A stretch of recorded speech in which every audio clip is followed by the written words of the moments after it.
Hello guys, movie सैनपाई की नई video में आप सभी का स्वागत है। जहां आज हम बात करेंगे द फ्लैश मूवी की एंडिंग के बारे में।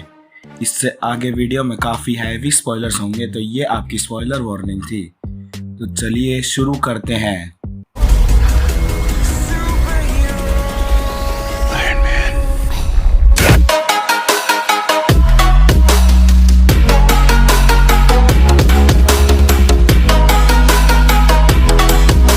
तो मूवी का एंड आते आते दोनों बैरी, बैटमैन और सुपर गर्ल फाइट कर रहे थे और ये सीन मैन ऑफ स्टील के सीन से काफ़ी सिमिलर था। पर यहाँ एक डिफरेंस ये था कि यहाँ जोड के पास एक पूरी आर्मी थी। वो प्लान करते हैं कि बैटमैन बैटविंग से लड़ाई करेगा, सुपर गर्ल जोड से लड़ेगी और दोनों बैरी उसके आर्मी से। यंग बैरी का बैट सूट उसका भागने से स्टैटिक बिल्डअप नहीं मिलता, पर उसे रियलाइज होता है कि वो इलेक्ट्रो ब्लास्ट शूट कर सकता है। उधर जोड और सुपर गर्ल का आमना सामना होता है, जहां जोड उसे बताता है कि उसे काल एल का पॉड मिल गया था और जोड ने उसका खून निकाल लिया क्योंकि उसे लगा कि वो उसके प्लेनेट को बचा पाएगा। पर उन्हें बाद में पता चला कि उन्हें कारा का ब्लड चाहिए था। काल एल इन सब के बीच में मर जाता है और कारा ये सुनकर भड़क जाती है।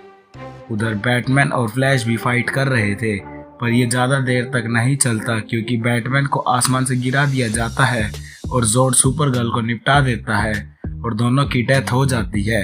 यंग बैरी को ये एक्सेप्ट नहीं था और वो ओल्डर बैरी के साथ स्पीड फोर्स को यूज़ करके टाइम में पीछे जाता है। वो दोनों कुछ चेंजेस करते हैं और इस बार अपने बैटल की स्ट्रेटेजी दूसरी अपनाते हैं। ओल्ड बैरी बैटमैन को शिप से दूर करता है और यंग बैरी सुपर गर्ल की मदद करता है जोड को निपटाने में, पर वो दोनों फिर मर जाते हैं। ओल्डर बैरी को रियलाइज होता है कि ये एक फिक्स पॉइंट है और ये अर्थ डिस्ट्रॉय होकर ही रहेगी। यंग बैरी इस पर एग्री नहीं करता और वो बार बार टाइम में पीछे जाता रहता है, पर हर बार फेल होता है।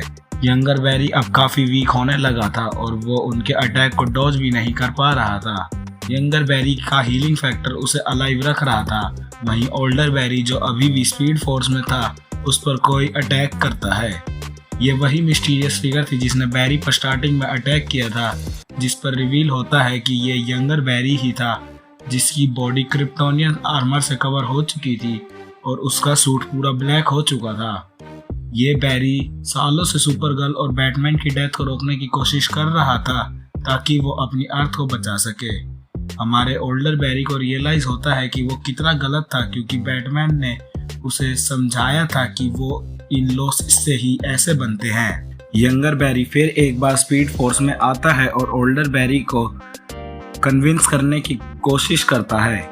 इसी दौरान ओल्डर बैरी को दिखता है कि मल्टीवर्स के सभी वर्ल्ड आपस में कोलाइड हो रहे हैं क्योंकि तीन बैरी एक साथ प्रेजेंट हैं और वो लगातार फिक्स पॉइंट को चेंज करने की कोशिश कर रहे थे।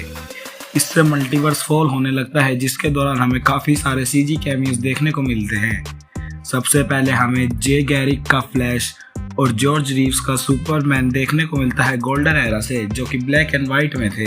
इसके बाद हेलन स्लेटर की सुपर गर्ल और क्रिस्टोफर रीव्स का सुपरमैन हमें एक साथ देखने को मिलते हैं। इसके बीच हमें एक क्विक शॉट में एडम वेस्ट का बैटमैन दिखता है, जिसके साथ सीजर रोमेरो का जोकर की वॉइस भी सुनाई देती है। इसके साथ हमें एक सुपरमैन एक जायंट स्पाइडर से लड़ता दिखाई देता है, जिसे प्ले किया है एक यंग निकोलस केज ने। हमारे यंगर बैरी को रियलाइज होता है कि ये नया बैरी उसका ही फ्यूचर वर्जन है और वो दोनों लड़ने लगते हैं। दोनों यंगर बैरी स्पीड फोर्स में डिसअपियर हो जाते हैं और क्योंकि दोनों सेम पर्सन है तो यंगर बैरी की डेथ के साथ नया बैरी भी मर जाता है। जैसे ही ये दोनों बैरी मरे, कोलिजन्स रिवर्स होते हैं और मल्टीवर्स नॉर्मल हो जाता है। ओल्डर बैरी टाइम में पीछे जाता है जहां उसे अपनी मॉम की शॉपिंग कार्ट में वो टमाटो कैन रखा था। बैरी वहां अपनी मदर से बात करता है, दोनों इमोशनल मोमेंट शेयर करते हैं। बैरी की मॉम को कहीं ना कहीं रियलाइज था कि ये उसका बेटा का ग्रोन हप्पी है और वो उसे प्यार करती है। बैरी उस कैन को रिमूव कर देता है और कैमरे की तरफ देखता है और उसे तभी रियलाइज होता है कि वो शायद अभी भी फ्यूचर को फिक्स कर सकता है। वो सारे टमाटो कैन्स को लोअर शेल्फ से उठाकर अपर शेल्फ पर रख देता है। इसका मतलब ये है कि नीचे देखने की जगह उसके फादर ऊपर देखेंगे और उनकी बेगुनाही का सबूत कैमरे में कैप्चर हो जाएगा। प्रेजेंट डे में बैरी अपने फादर की कोर्ट हियरिंग पर आया है, जहां वो फुटेज दिखाई जाती है और उसके फादर को फाइनली फ्री कर दिया जाता है। बैरी बाहर जाता है और ये सब बात ब्रूस वेन को फोन पर बताता है, जिसके साथ वो कोर्ट हियरिंग डिस्कस कर रहा था। वो ब्रूस को अपने टाइम ट्रैवल प्रॉब्लम्स के बारे में भी बताता है, जहां ब्रूस वेन अपनी मर्सिडीज में वहां आता है और ये रिवील होता है कि ये बेन एफ्लेक नहीं बल्कि जॉर्ज क्लूनी का ब्रूस वेन था। उन दोनों के बीच कन्वर्सेशन होता है और बैरी उससे पूछता है कि ये कौन है।